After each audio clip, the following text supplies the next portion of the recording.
My grandmother grew up in a place that doesn't exist anymore. It was a town of 8,000 people, assembled in the night and disappearing just as quickly. The United States government called it the War Relocation Center. But to my grandmother, it was simply known as camp. How she came to live in camp from 1942 to 1945 is a story with many sides. A young Japanese-American girl was transplanted from Southern California to Eastern Arkansas with a few pit stops along the way. It is a story of a family ripped apart and put back together, of those in power and those at their whim. It is a story of hatred and hope, of great loss and of undeniable perseverance. This is a story of American survival. This is the story of that journey. My grandmother, Yuriko Kamiya, is born on Good Friday, 1935, in Long Beach, California, as the first child of Kaye and Waseko Kamiya.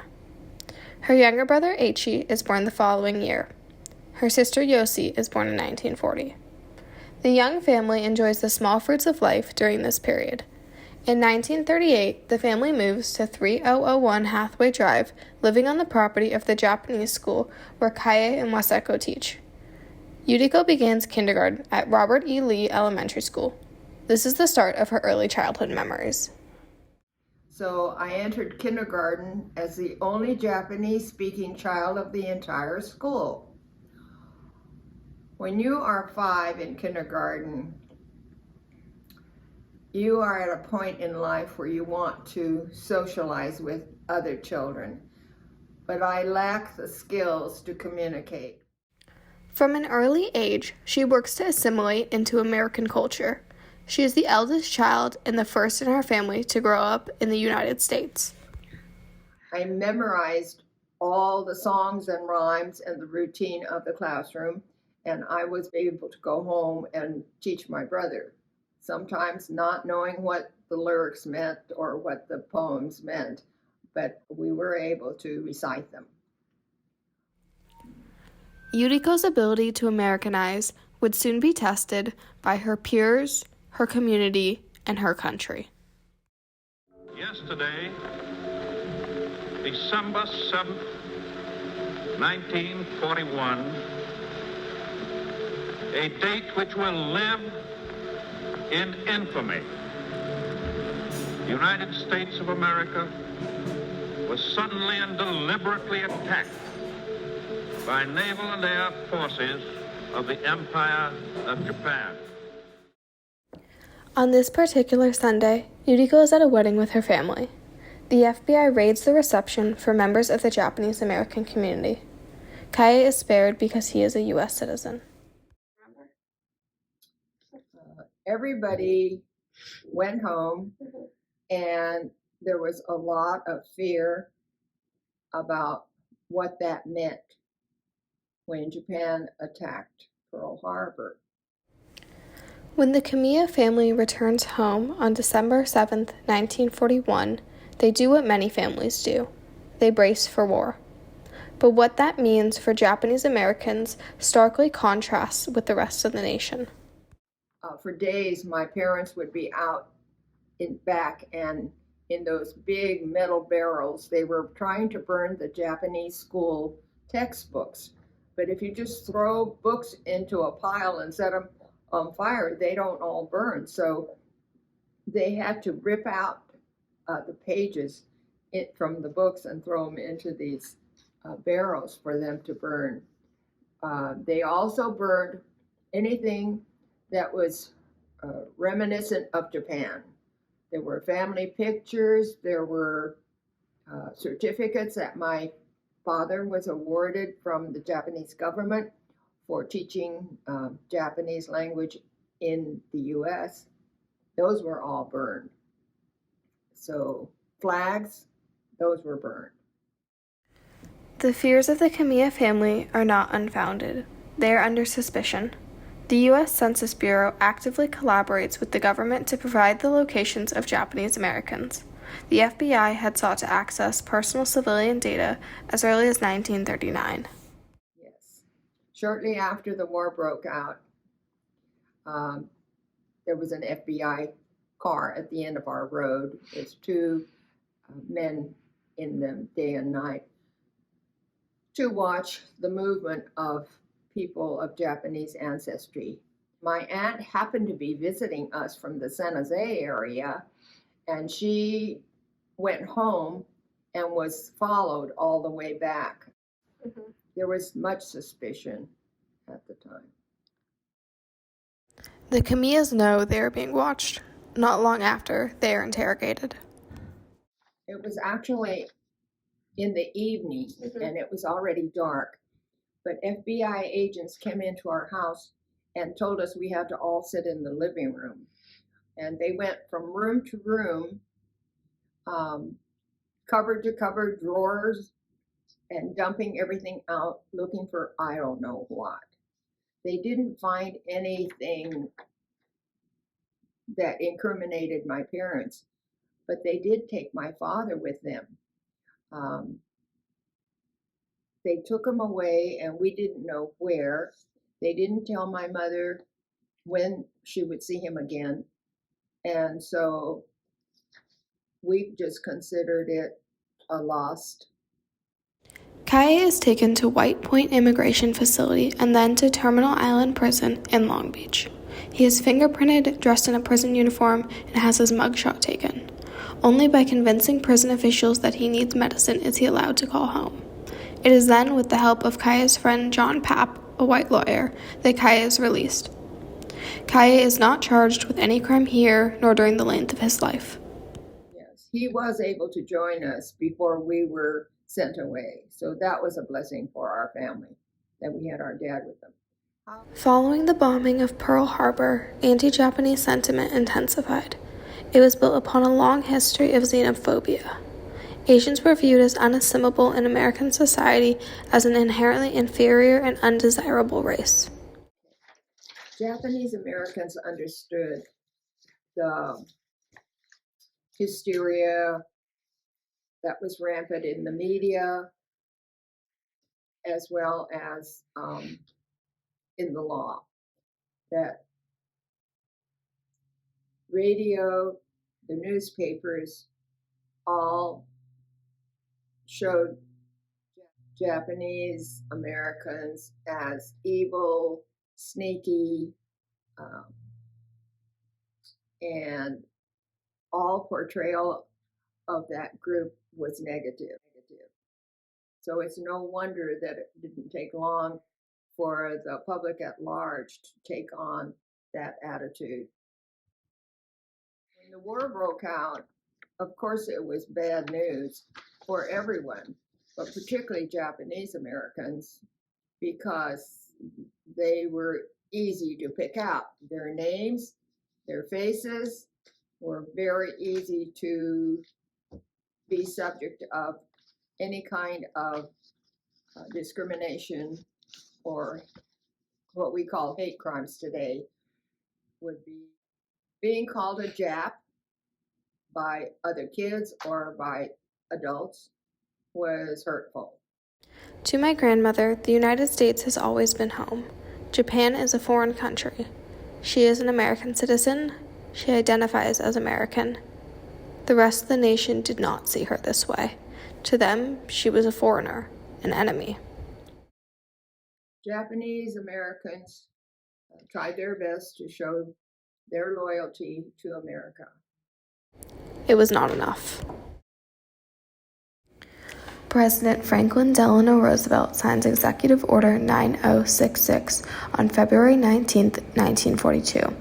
Executive Order 9066 empowers the military to create defense zones to protect the United States from espionage and sabotage. The legislation intends to remove Japanese Americans from the United States West Coast. Japanese are required to register their families with the government. They are given numbered tags to be attached to each piece of luggage. They may bring only what they can carry. Their destination is undisclosed. The Kamiya family is ordered to report to downtown Long Beach in 1 week. They have 1 week to liquidate their possessions. We were given 5 days to prepare to be evacuated. The government storage was available. My mother's piano, my father's roll-top desk, large objects were sent to the government storage. But meanwhile, you have art objects, things that you really can't assign to a storage area. So people came to the house and walked through and offered nickels and dimes for vases, dolls, anything that they liked. And the residents were at their mercy because you couldn't carry it in. You were allowed one suitcase per person, and you had no idea what the environment was like that you were going to move to. So most people packed their nice clothes and they went in. Here domestically, we did not have our bank accounts available to us, so that people who had farms or businesses had a hard time because they couldn't make payments. They couldn't purchase anything in preparation. So many of the farms were lost because nobody was able to take over when the farmers went into camps. On April 5th, 1942, the Kamiyas report to downtown Long Beach and are ordered to drive caravan-style to Santa Anita Racetrack. Upon arrival, Kaya is told personal vehicles are not allowed. He sells his 1936 Chevrolet to a soldier for $35. The car was $575 retail. The family is assigned one whitewashed stable with double doors. Trucks drop off military canvas cots to be assembled. Leftover hay is used to stuff mattresses. 2 light bulbs hang inside the stable. A few rolls of toilet paper are thrown in. As a 5-year-old, H.E. enjoyed life with his parents and 2 sisters at their family home in Long Beach. He wakes on the morning of his 6th birthday, on April 6, 1942, in a horse stall, imprisoned by guards and owning a single suitcase of material possessions. Yuriko's 7th birthday is just 13 days later. She spends it slightly differently. Prior to the forced evacuation, H.E. had contracted chickenpox.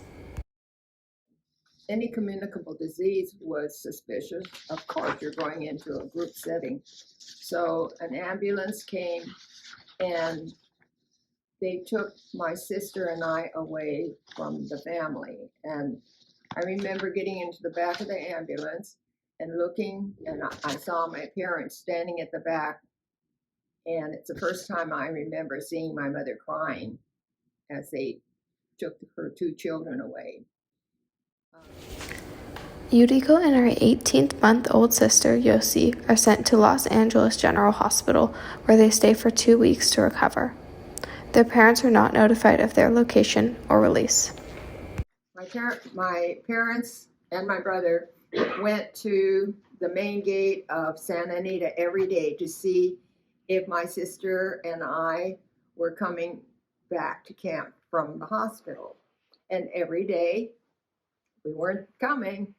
When we finally arrived in Santa Anita, my sister had forgotten my mother because she had been sleeping next to me for 2 weeks. And for the first night in the stables, my sister would not go to my mother, and she slept next to me. It was a heartbreaking moment for my mom to finally see a child who she hadn't seen for 2 weeks and then not be accepted. The first night in the stables, once Yuriko and Yosi returned, is the second time Moseko would cry. During the time the Kamiyas are held at Santa Anita Temporary Assembly Center, the living conditions do not improve. I remember the smell of the stables. You can take the horses out, but that smell lingers. We were in the stables the time we were there. They were long buildings, and they had large air holes that went from unit to unit, swinging doors, the half doors like that you see with horses. You could hear people talking, babies crying. There was no privacy, really, especially since you had to shower in these horse washing places. Yeah. Bathrooms were a long walk. The women and men were separated, and our showers were where they washed the horses near the main stadium. We had to walk through insecticides to go into the showers, and the shower heads stood quite a distance from the wall because horses were walked into there. And I think most Japanese people like to take baths, and so when you went to camp, any of the camps, there were showers, because that's what was built. We ate in a mess hall, and you had to wear these colored badges. We had a blue badge with a number 3 on it. That meant you went to the blue mess hall and you were with the 3rd shift. And it was hot, I remember. People would just kind of pass out sometimes while you're in line, these long lines waiting for your meal. Japanese Americans endure and persist in life at Santa Anita. Children, too, are forced to find a way to survive inside the prison center. We had what was considered school in Santa Anita, which meant you went up and sat on the stadium seats by age or grade, and some volunteer from camp would be in front. Some adult would teach us songs because we had no equipment, and our recess was playing on the pari-mutuel bars where people lined up to place bets. That was our playground, so we'd climb on those bars, run around. There was a statue of a horse. I think it was Seabiscuit up in front. We'd run around. So we adapted as kids. Now for adults, it was really a terrible experience. After 5 months at the Santa Anita Temporary Assembly Center, the Kamiyas are once again forcibly moved by the U.S. government. We were loaded onto trains from Santa Anita, and we didn't know where we were getting sent. But we were on a train, and trains at that period had no air conditioning. You didn't have the conveniences that they have today. So we sat upright in the seats, and we went through deserts. There were a lot of dry areas and heat as we traveled. Every car had the armed soldiers that we were quite afraid of, because they looked so big to us and they had weapons. People were very careful. The Kamiyas arrive in southern Arkansas at the Jerome War Relocation Center on October 11, 1942. They are the camp's first residents. Jerome, however, is not permanent for the Kamiyas, as they are once again packed up and moved a month later to their final destination of the Japanese American internment. On November 23, 1942, the Kamiyas arrive at the War Relocation Center. This will be their home until July 26, 1945. In 1945, after their release from Rower, the Kamiya family returns to Los Angeles. At age 37, with a wife and 4 young children, Kaya Kamiya is forced to start over. The forced evacuation upended the lives of all Japanese Americans on the West Coast, including that of my family. Because both of my parents were American born, they had certain privileges of citizenship. However, being Japanese Americans did not protect them from the evacuation. All people were any part Japanese were considered part of the group to be evacuated. The Kamiyas were just 6 individuals out of over 120,000 Japanese Americans to be incarcerated during World War II. It is the largest violation of constitutional rights in American history. So it was a total loss. Yesterday, December 7th, 1941, a date which will live in infamy.